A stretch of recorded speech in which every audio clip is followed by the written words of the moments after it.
시청자 여러분 안녕하십니까? BOA 모닝뉴스입니다.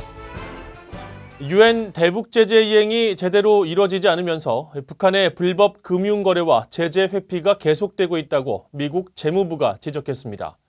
그러면서 외국 정부, 민간과의 공조를 강화하고 효과적 제재 준수 프로그램을 개발할 계획이라고 밝혔습니다. 첫 소식 김시영 기자가 보도합니다. 미국 재무부는 6일 테러 단체의 자금 세탁과 불법 자금 조달을 근절하기 위한 전략을 담은 2020 테러리스트 및 불법 자금 조달 대응 국가전략 보고서를 발표했습니다. 북한에 대해서는 금융기관들의 감시와 제재 이행이 허술한 틈을 타 불법 금융거래와 제재 회피가 지속적으로 이루어지고 있다고 지적했습니다. 특히 금융기관이 대북 제재를 제대로 이행하지 않아 북한과 같은 나쁜 행위자들의 합법적으로 보이는 금융거래와 제재 회피 기회를 주고 있다고 언급했습니다. 그러면서 미국 금융 시스템의 허점을 이용해 북한이 불법 자금 거래를 했던 사례로 와이즈 어네스트호 사건을 언급했습니다. 보고서는 지난 2018년 4월 불법 활동을 위한 돈 세탁 혐의로 미국에 억류된 와이즈 어네스트호가 운항과 정비 등에 필요한 달러 송금 제휴 계좌로 미국 뉴욕의 은행 2곳을 활용했다고 지적했습니다. 북한이 이른바 대리 계좌를 통해 대북 제재 위반 사실을 몰랐던 뉴욕의 미국 은행들을 이용해 외환 거래를 할 수 있었다는 겁니다. 재무부는 대리 계좌가 불법 자금의 흐름을 용이하게 할 가능성이 크고 상당한 취약성을 내포하고 있다며 관련 부문에 대한 보완과 감시를 강화할 방침이라고 밝혔습니다. 또 외국 정부와 민간 부문의 제재 이행의 취약점을 해결하기 위해 지속적인 노력을 해나갈 거라고 강조했습니다. 재무부 해외자산 통제실을 통해 효과적인 제재 준수 프로그램 개발 체계를 갖추고 제재 관련 주의보 발령을 통해 민간 부문에 추가적인 지침을 제공한다는 설명입니다.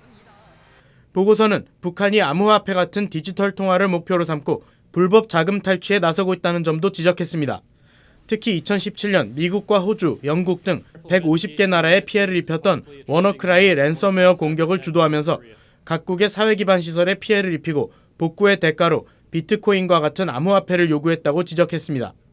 재무부는 이 같은 북한의 불법 행위를 적발하기 위해 인공지능과 데이터 분석의 활용을 더욱 확대할 방침이라고 밝혔습니다.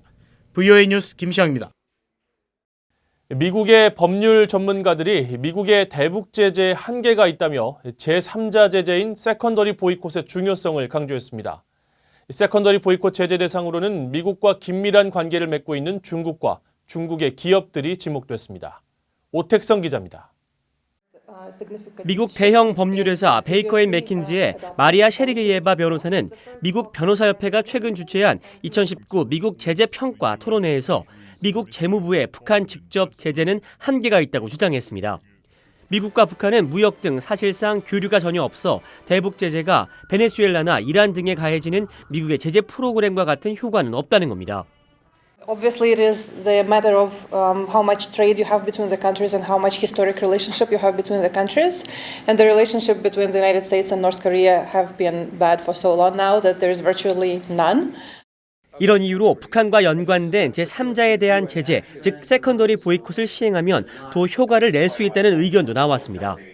미국 대형 법률 회사인 커클랜드 앤 앨리스의 아비게일 카터릴 연구원은 특히 세컨더리 보이콧의 대상으로 가장 효과적인 것이 중국 기업이나 기관이라고 강조했습니다. 중국 기업이나 기관들은 북한뿐 아니라 미국 경제와도 긴밀한 관계를 맺고 있기 때문이라는 설명입니다. 카터릴 연구원은 지난해 미국이 이행한 대북 제재 중 가장 인상적인 부분으로 북한 선박 와이즈 어네스트호 물수를 꼽았습니다. And apparently payment for the maintenance and equipment on that ship was being made through accounts that were funded with US dollars. So again, a sanctions connection. 카터릴 연구원은 또 미국의 제재가 전방위적이라는 특징이 있다며 지난해 2월 재무부가 대북 제재를 위반한 미국 화장품 업체 엘프사에 대한 벌금 부과를 사례로 들었습니다. 당시 재무부 해외자산 통제실은 엘프사가 중국 소재 2개의 납품업자로부터 인조 속눈썹을 156차례 수입했는데 해당 제품에는 북한 공급업자들이 제공한 재료가 들어있다고 지적하며 100만 달러의 벌금을 부과했습니다. 카터릴 연구원은 통상 제재와 화장품을 연관지어 생각하지 않지만 재무부는 제재가 제대로 이행되지 않는 부분에 집중하고 있다고 강조했습니다. BOA 뉴스 오택성입니다. 북한 비핵화를 위한 미국과 한국의 워킹그룹 회의가 서울에서 열렸습니다. 한국 정부는 미국 측의 독자적인 남북협력 추진에 관해 설명한 것으로 알려졌습니다. 서울에서 한상미 기자가 보도합니다. 알렉스 웡 미 국무부 대북 특별 부대표가 한국을 방문해 이동열 한국 외교부 평화외교기획단장을 만났습니다. 미국 측에선 재무부 관계자들이 참석했고 한국 측은 통일부 등 관계부처 당국자들이 참석한 것으로 알려졌습니다. 워킹그룹 회의 후 한국 외교부는 남북관계와 미북 대화 동향 등 북핵, 북한 문제 등에 대해 폭넓게 논의했다고 밝혔습니다.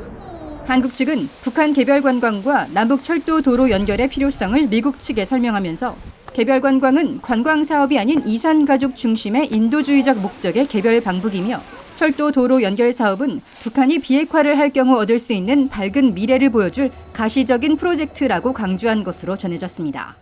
양측은 북핵 문제 및 남북관계 제반 현안 등에 대해 논의하는 걸로 알고 있습니다.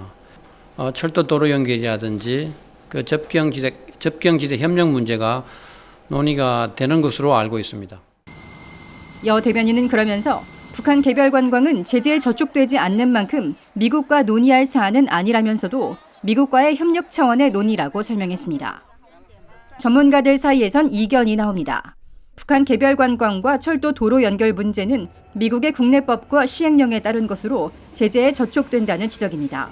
제재 결의안에 관광이라는 단어가 들어있지 않을 뿐 제재 위반 가능성이 커 미국과 한국의 충분한 논의가 필요하다는 겁니다. 한 단계 한 단계마다 다 제재에 걸리게 돼 있는 사안들이 많이 있기 때문에 이것은 워킹그룹을 통해서 충분히 미국과 협의를 해야 한국의 개인과 단체 또 한국 정부가 불이익을 안 당한다 그렇게 생각을 합니다. 반면 북한 관광 문제는 주권 문제로 논의 대상이 아니라는 주장도 나옵니다.